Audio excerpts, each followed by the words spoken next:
And welcome to episode number 117 of The Showrunner. I'm your host, Jared Morris, host of The Assembly Call and Podcast on the Brink and Site Success. And I'm joined, as always, by my co-host, Johnny Nastor, host of Hack the Entrepreneur. Johnny, how are you doing today? I'm doing well. How are you doing? I'm doing well. I gotta admit, I'm a little frazzled. I've been working on this project all morning, as I told you in our Slack group, and that's why we're a little bit delayed recording this. But you've got a great episode planned, and I appreciate you picking up the slack for planning that. And yeah, but I'm doing good. It's one of those, like, sometimes like you kind of get frazzled with things, but like it's exciting work and it's fun work, and so you feel a little bit frazzled, but you feel really accomplished and really good and energetic and enthusiastic. That's how I feel. So that's good. That's a good feeling. Yes, and it fits well with what we're going to talk about today, actually. So that works. Good. So hey, before we jump into this, let's remind folks about the new course that we have, which is the course on podcast positioning. So it's a course that teaches you, how to create a unique podcast that is going to stand out, that is going to attract listeners and keep listeners and help you drive meaningful results with the connection that you create with your audience. And you can go to showrunner.fm/podcast-positioning and find out everything that is in the course. We're still in the, kind of the initial beta launch.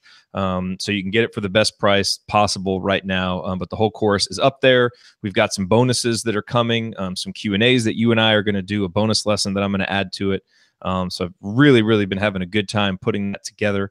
And so go check that out at showrunner.fm/podcast-positioning. If you have any questions about it, feel free to send me an email, Jared, Jerod, @showrunner.fm.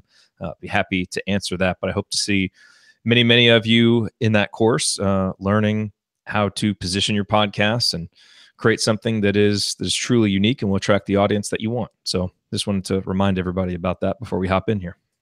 Very cool. And if you haven't had the honor of taking a lesson that Jared has taught beyond this show, you need to know that he does absolutely over deliver all the time, and it's a big part of why he's been hustling and being really busy lately. He doesn't ever want to leave people underwhelmed, I don't think, when they finally take out their hard-earned money and decide to pay him for lessons. So I would say this is the time to try it, because you'll be astounded. I'm going to go that far to say. I hope so. I hope, it's interesting that you mentioned that. The project that I've been working on this morning is a special edition episode of the Assembly Call. A guy who coached football for Indiana, Bill Mallory, he was there in the 80s and 90s, and my dad coached under him, and he's the best football coach in school history. Well, he passed away recently. And so I put together this tribute episode where I interviewed my dad and a bunch of his former players and got their stories, kind of shared their lessons. It's, kind of one of those personal projects that really means a lot and has been a real honor to do. And one of the lessons that one of his players was sharing that I really took to heart, hearing it, was that if you're going to do something, if you're going to do anything, go for it 100%, or don't do it. Give it your all, give it your best, or don't do it. I just did that interview this morning. So I appreciate you saying that, because I certainly try to do that, and hopefully that comes through in the course and in this podcast and in everything that we do, because it's definitely a lesson worth taking to heart. So definitely. And I hope we're going to see this. This might contradict what I'm saying today. But there's a time and the place for both. And I wholeheartedly agree with, if you're going to do it right. But this whole talking about being busy, and being busy not in a bad way, and not like in a way that's detracting from, well, it is detracting, but it's like I'm working on my podcast, working on my businesses, and just really busy trying to do new things. And so in this, I guess I'm going to say, in last year, we did the episode about sort of the different personas you can take as a showrunner. Mm-hmm. And so there's like the adventurer, there's I think like the teacher one. I can't remember exactly what it was. And I always think about that, because oftentimes I think we do teach from that sort of position of being a teacher or an instructor. And then the other times it's like the adventurer, and I love the idea visually, and it really helps me as the adventurer. And what that just means, at least to me, is that Jared and I are out there podcasting our butts off, doing it, and it's what we do.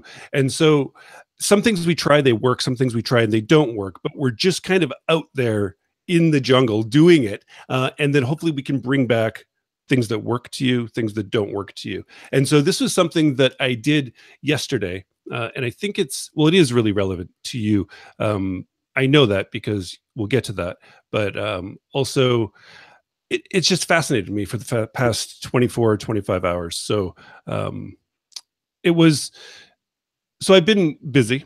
Here we go. And with this, obviously, we neglect things. And one of the biggest ones I've been neglecting was my email list, right? And our email lists are our most valuable, or one of our most valuable assets as showrunners, as we all know, and as we've spoken about numerous times.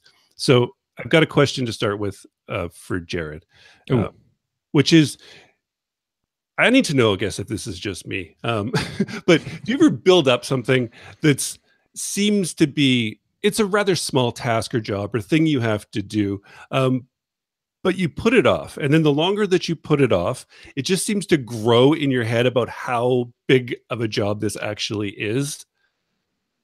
Yes. Yes, absolutely. I mean, I feel to a certain extent like we did that with re-engaging our showrunner email list.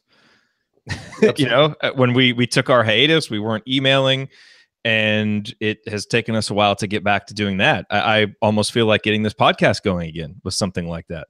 It's funny, you know, you get in a weekly rhythm and you just get something on the calendar and you do it, and it just becomes part of what you do. And then when you stop, it can become very difficult to get going. I mean, I find that with working out, with exercising. You know, if I miss a couple of days, then it's easier to miss the next day and to miss the next day. And then sometimes you work it up so much in your mind that you can psych yourself out. And so, you know, whether it's something personally, whether it's something professionally, I can absolutely relate and could probably just keep listing off examples. So, yes.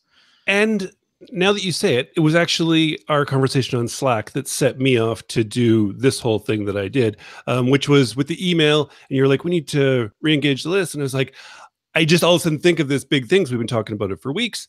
And then I was just like, let's just keep it simple. And then you're like, yeah, exactly. And I was like, oh, there we go. Right. So I've been doing this with my, I will tell you, you projected a great sense of calm via Slack. There, as I typed it, I think, no, that's it. Just stop. And so I actually then sent it. So I've been doing this with email for Hack the Entrepreneur for like 3 or 4 weeks now. I've been going to send an email because I haven't, right? So people who join, they get emails, all that stuff, automation, but just to my main people, I just haven't, right? And so it seemed like every week I was leading into my week knowing what I needed to do, and that would come up and I would just put it off day after day.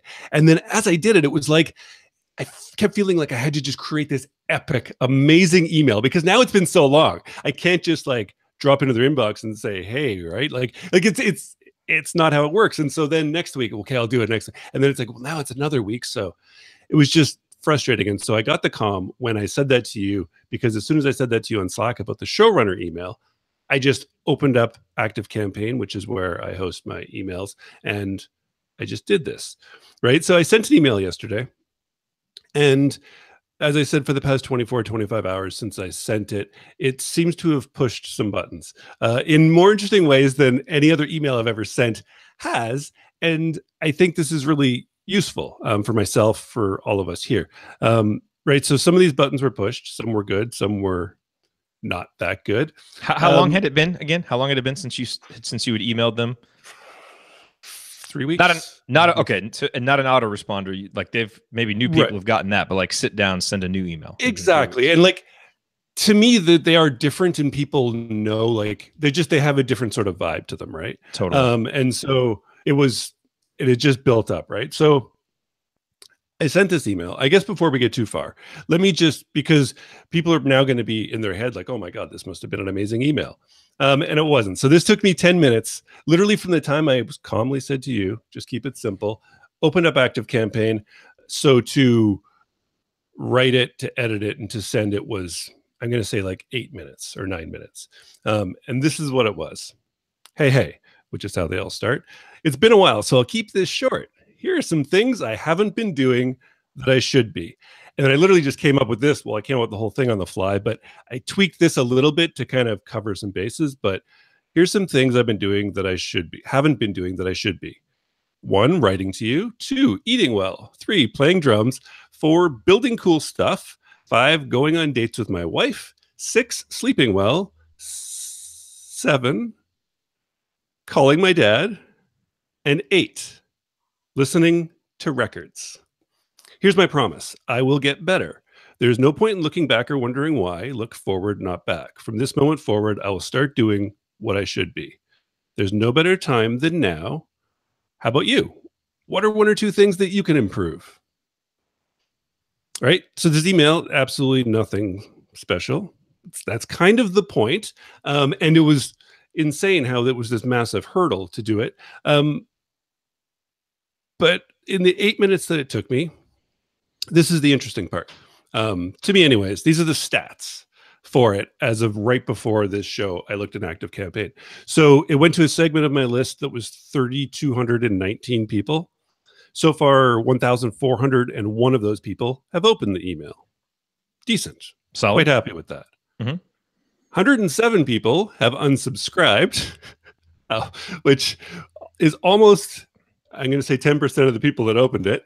And I've received 54 replies, which I'm going to say at least half of those conversations have turned into those replies have turned into conversations that are still carrying on that have started yesterday, which is really fascinating with my audience.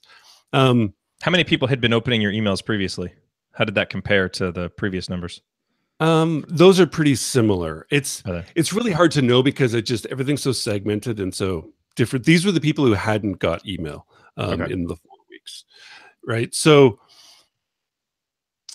this is kind of why I guess I started thinking about this. But I guess before going too far, those are the stats. 3,219 people sent, 1,400, just over 1,400 opened it, 107 unsubscribed, 54 replies. I guess before we get too far, Jared, what are your initial feelings on hearing those stats? My initial feelings are that they sound pretty close to what I would expect. By that, I mean, I would expect that the open rate would be somewhere around what it would normally be. And then I would think that you would get some extreme numbers for unsubscribes and replies, because whenever you're not in people's inbox, there's not a regular rhythm and they're not expecting it, now you throw this in there, and you might have more people than normal thinking, okay, wait a minute, why am I subscribed to this? What is this? And so I think you're going to have some more people who are going to unsubscribe, which is fine. I think we've talked before, unsubscribes, someone opting out of your audience is okay. You want that to happen if they're not a person who's going to be locked in. But I think the more important number there is the fact that so many people replied. That's a really, really big number of replies to an email like that. And so I think it's a testament to the connection that you do have, that you did build with the audience, and then that you could be off for 3 or 4 weeks and come back. And I also think it is probably a testament to I think it was smart to send a short email coming back. Make it short, make it simple. You gave people a prompt to reply, and then you left that open for people. So I think that was a smart way to do it. And I think the fact that so many people did shows that you had built a pretty good connection before you went away. And I think that's really good. So I would be more heartened by that number than I would be disheartened by the unsubscribed number. Okay, fair enough. And so I know you would probably agree. I agree now looking at it, and people listening, some of you probably agree that, I could have been more strategic with what I wrote. And it was quite self-centered, the whole thing. I could see somebody opening it, haven't heard from me in a long time, and oh, here's what Joan's doing, or who cares? And doesn't even get to the question, unsubscribe. And yeah, but it was so short, and you did get to the question. See, here's what I think. We've talked about the difference between authenticity and transparency. Right. And so I think in this case, you were very transparent. And yes, the beginning of it was self-centered, but sometimes when we're creating content online, we have to be self-centered and bare our souls in a strategic way to then get other people to open up. And so I think you were in an authentic way because, you listed out some things. And as you do that, you're going to get other people thinking about maybe what they're not doing. And then you open it up. And you're basically saying, I want to hear what you're saying. Like you're opening it up for people to reply. So you immediately move it from self-centered to now I want to listen. So, and I think the fact that you did that quickly is what's helpful. So and that's how I read it, because I got that email, and that's exactly how I read it when it came through.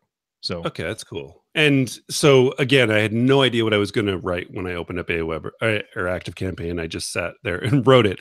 But so it's more unsubscribes than normally would happen. And that actually, I don't know if you're like me, but those hurt sometimes. Like you see them, it's like, oh geez, but whatever. It's to me, that's kind of doesn't matter. And that's actually one of the lessons sort of that I got from this. But so why I brought this up was because a lot of those replies were people with podcasts. People with podcasts that they had either put off launching or had stopped releasing episodes. And like one lady was even telling me that she's been putting it off for so long and building it up in her head. She didn't know how to relaunch, but she was just going to do it by Thursday, which is tomorrow of this week. And that was it. She's going back out with it. I was like, that's awesome. That's awesome. Like, I wasn't trying to be like, I don't know, like I wasn't trying to be anything with it. I was literally just trying to get myself going with it again. And the second sort of after I sent it, I thought about that. I was like, I don't want it to seem like I haven't been doing anything and that I've just like my whole business is seized up while I'm sitting here trying to write this email, because that's not it. I've just been busy doing a whole bunch of other stuff, and it kind of went into it, just this turning into that. So the email isn't anything special. Maybe you're held up writing that email because you don't know what to say. I don't even think that it really matters. So the 3 lessons that I've put together in my head about this are, the first one is to do something and anything rather than doing nothing. I could have, and there was such a huge chance of me, if we hadn't had that quick Slack conversation, I wouldn't be able to talk about this because I probably would have put off that email until next week. Mm-hmm.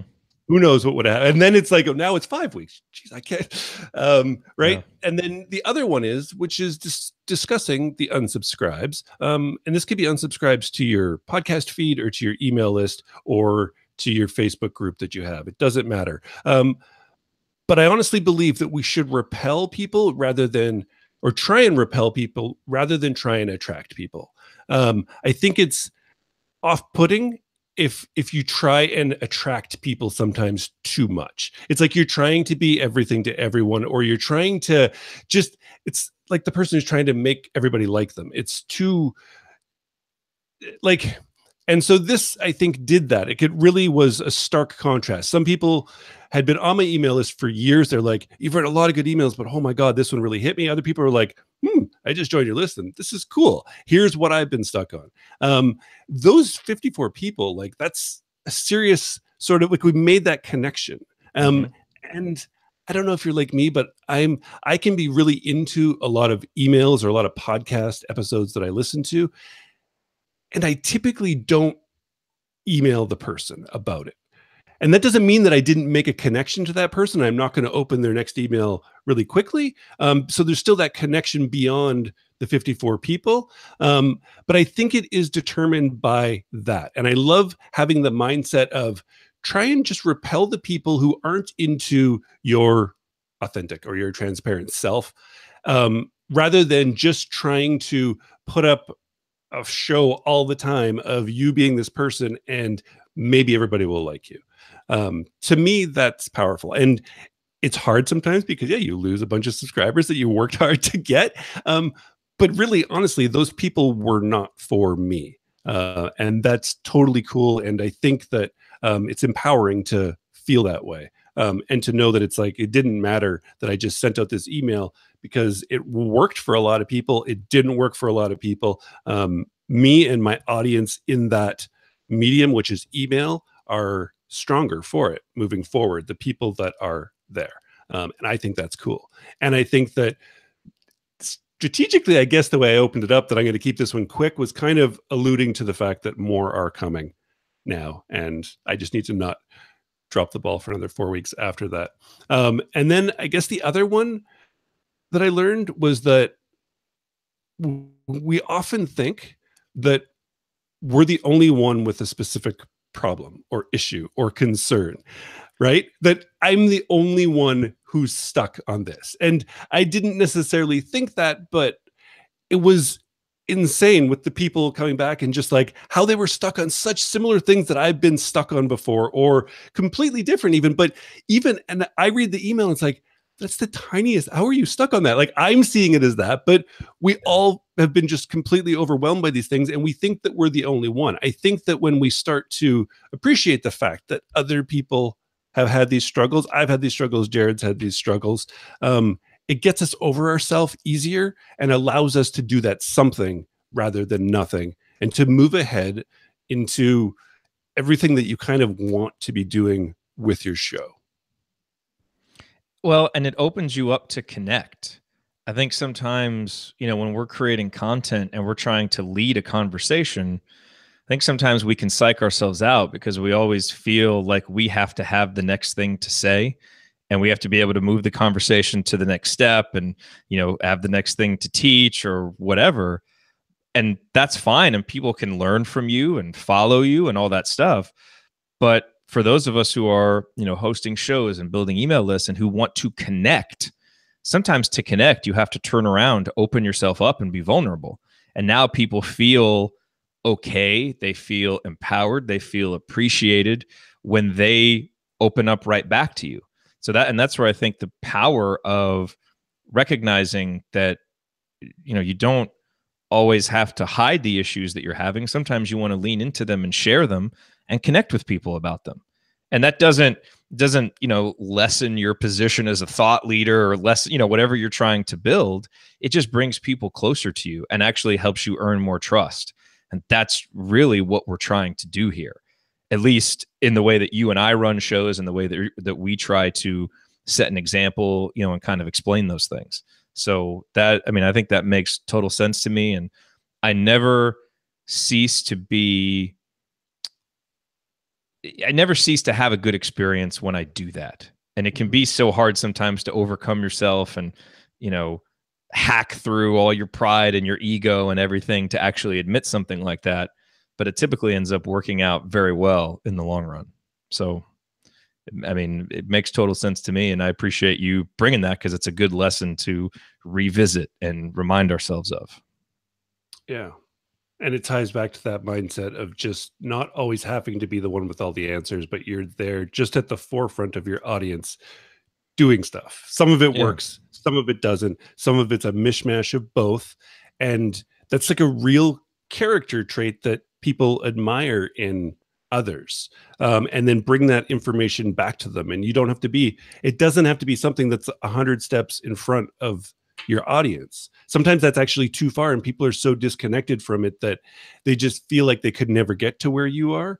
And so I guess I would implore people to take on that mindset, and we should really link to that episode because that was a fun episode that we did when we talked about those characters you could sort of take on and personas to become a showrunner.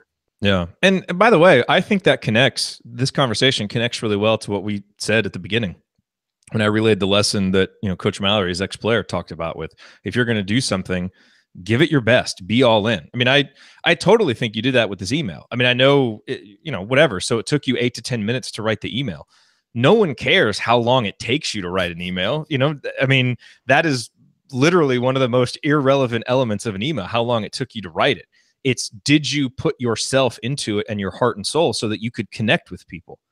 And you did. And, it's almost a testament to your connection with the audience that you were able to do that with an email that took you 8 minutes to write. And I think you had an instinct that you needed to get something out. And that if you kept building it up and, allotted yourself 2 hours to write an email, it actually might have been more counterproductive than if you just did something really quick and got something out there. In that moment, that was the way to give your best self to the audience. And I think that was an important recognition, whether you made it consciously or subconsciously. So it doesn't always have to be like, hey, I'm going to give my best to the audience. I'm going to put 3 hours into this thing, and it's going to be the best and most well manicured email I've ever done. Sometimes you just got to put it out there and have a couple typos in it or whatever. Like, I mean, not necessarily that, but you know what I mean? Like, you just got to put it out there and not worry so much and just be like, hey, here's where I'm at right now. Here's what I'm thinking. Let's connect. How are you feeling? And it's like, hey, this is a real, raw, honest moment with this person that creates content. You know, I know that when I go to Hack the Entrepreneur and listen to the episodes, they're going to be buttoned up. They're going to be professional. You know, that's going to be, podcast host Johnny. But every now and then it's kind of nice to get, I'm a little bit questioning myself, Johnny, or I don't quite know what to do next, Johnny. Because that, like you said, it allows you to know that, hey, you're dealing with some of the same things I am. We can meet right here at the same place. But I still know, the next time that I come back to you and that I look to you for guidance, you're going to have something valuable to share with me. And now I just happen to trust you a little more because I've connected with you a little bit more. So I think it all fits together to me. That's true. I'm glad you brought up the amount of time it took me to write it, because that is really irrelevant for this, because it doesn't take into account the fact that I've been writing marketing emails like this for 10 years. Yes. So yeah, if this was one of like my fourth email I ever had to write like this, it would have taken me 3 hours. I just know at this point that I can do it. And any more time than that would have been that hurdle. And I would have got distracted and done something else. And then it's like, oh, I'll do it next week. Yeah. And then I guess the other side of this, which I'm now learning, is that it didn't even so much, I don't think, expose me as not knowing and that people could connect in that way, because it did offer a solution. Yeah. And I think that's why there were so many replies, because people were like, wow, I just realized that I've been completely putting this off for 2 months and I've made up every excuse in my head and I didn't even realize it. I'm taking action tomorrow. One of them was cleaning his house. He's literally sent me this list, and because I replied back, I was like, okay, you have 4 things on this list. Can you put dates to these? And he's like, it was like 11:30 last night. He's like, yep, absolutely. And he put dates over the next 4 days of he's going to do all these different things. I was like, cool, tell me when you're done each of them. That's fantastic. That is awesome. Wow. There we go. That wraps it up, folks. Getting people to clean their house. Maybe you can come here next. Yeah, well, I might need to get you to put some dates on me doing that here. now that I think about it. All right, that was great. Thanks for sharing that, Johnny. Absolutely, my pleasure. So again, showrunner.fm/podcast-positioning to check out more about the course on podcast positioning, on creating your unique podcast that will help you connect with an audience. And then we'll put in the show notes the link to that episode that you were referencing. I don't remember what number it is, but we'll put it there in the show notes so that you can all see that. And other than that, have a great week. And we look forward to talking with you next week on another brand new edition of The Showrunner. Take care.